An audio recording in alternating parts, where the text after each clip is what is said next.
Hai, aku Yasmin. Di video kali ini, aku akan menjelaskan tentang ketidakjelasan definisi wajib pajak. Apa sih maksudnya? Tonton videonya sampai habis dan jangan di-skip ya. Istilah wajib pajak dalam dunia perpajakan Indonesia merupakan istilah yang sangat populer. Namun kebanyakan orang masih mengartikan istilah tersebut berbeda dengan yang dimaksud dalam undang-undang. Nah, apa sih maksud yang diinginkan undang-undang? Dalam undang-undang sendiri masih terdapat perbedaan antara undang-undang pajak penghasilan dengan undang-undang ketentuan umum perpajakan. Menurut UU KUP, wajib pajak adalah orang pribadi atau badan yang menurut perundang-undangan perpajakan ditentukan untuk melakukan kewajiban perpajakan seperti pemungut atau pemotong pajak.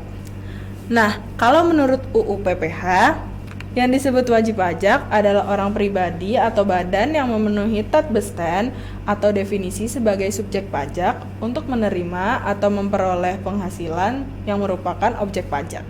Dengan kata lain, dua unsur yang harus dipenuhi untuk menjadi wajib pajak adalah subjek pajak dan objek pajak.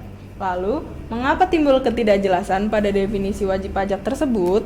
Karena tidak adanya penjelasan mengenai definisi wajib pajak pada Undang-Undang PPH maupun peraturan pemerintah. Dalam prakteknya, ketidakjelasan dan ketidakpastian definisi wajib pajak tersebut akan menimbulkan sengketa yang tidak ada akhirnya antara wajib pajak dengan wajib pajak dengan fiskus, atau fiskus dengan fiskus. Fiskus di sini adalah pegawai atau pejabat pemerintah yang bertugas untuk mengurus atau menarik pajak. Selanjutnya, ada beberapa kasus yang di dalamnya timbul ketidakjelasan atas definisi wajib pajak. Di kasus pertama, ada sebuah badan yang masih dalam masa praoperasi atau belum menerima penghasilan apapun, tetapi mereka sudah mengeluarkan biaya-biaya. Kemudian timbul pertanyaan, apakah badan tersebut merupakan wajib pajak atau bukan menurut UU PPH? Jika bukan, apakah biaya-biaya yang telah dikeluarkan dapat menjadi pengurang di tahun mendatang?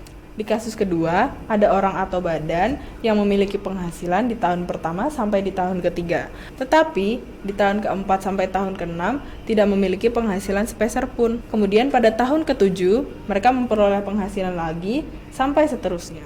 Lalu apakah di tahun keempat sampai enam, orang atau badan tersebut bukan merupakan wajib pajak karena tidak memperoleh atau menerima penghasilan? Kasus ketiga, kantor perwakilan asing atau representative office yang aktivitasnya tidak memperoleh penghasilan kecuali jasa giro atau bunga deposito yang dikenai PPH, tapi sebenarnya beneficial owner dari jasa tersebut adalah perusahaan induknya. Mereka hanya mendapat kiriman uang dari kantor pusatnya untuk memenuhi pengeluarannya. Lalu, apakah representative office tersebut merupakan wajib pajak atau bukan? Kasus keempat, seorang bayi yang baru lahir di Indonesia menurut UU PPH akan otomatis menjadi subjek pajak. Kemudian bayi tersebut diberi popok oleh kakaknya yang sudah dewasa atau seorang wajib pajak. Apakah bayi tersebut langsung menjadi wajib pajak karena popok yang diterimanya merupakan pertambahan kemampuan ekonomis atau penghasilan yang dikecualikan dari objek pajak berupa hibah? Sebelum menjawab 4 kasus di atas, dapat dipahami terlebih dahulu bahwa pengertian memperoleh penghasilan dapat dilihat dari aspek niat. Aspek niat adalah aktivitasnya yang terus-menerus dalam mendapatkan penghasilan. Pandangan atas mendapatkan penghasilan juga dapat dilihat dari dua sisi. Yang pertama, dari pendekatan kuantitatif, yang artinya dapat dihitung, yaitu ketika pendapatan nol atau nihil berarti tidak ada penghasilan. Yang kedua, dari pendekatan kualitatif, yang mana tidak hanya dilihat dari keuntungan sisi akuntansinya saja, berarti ketika penghasilan yang nihil atau nol, bukan berarti tidak ada penghasilan.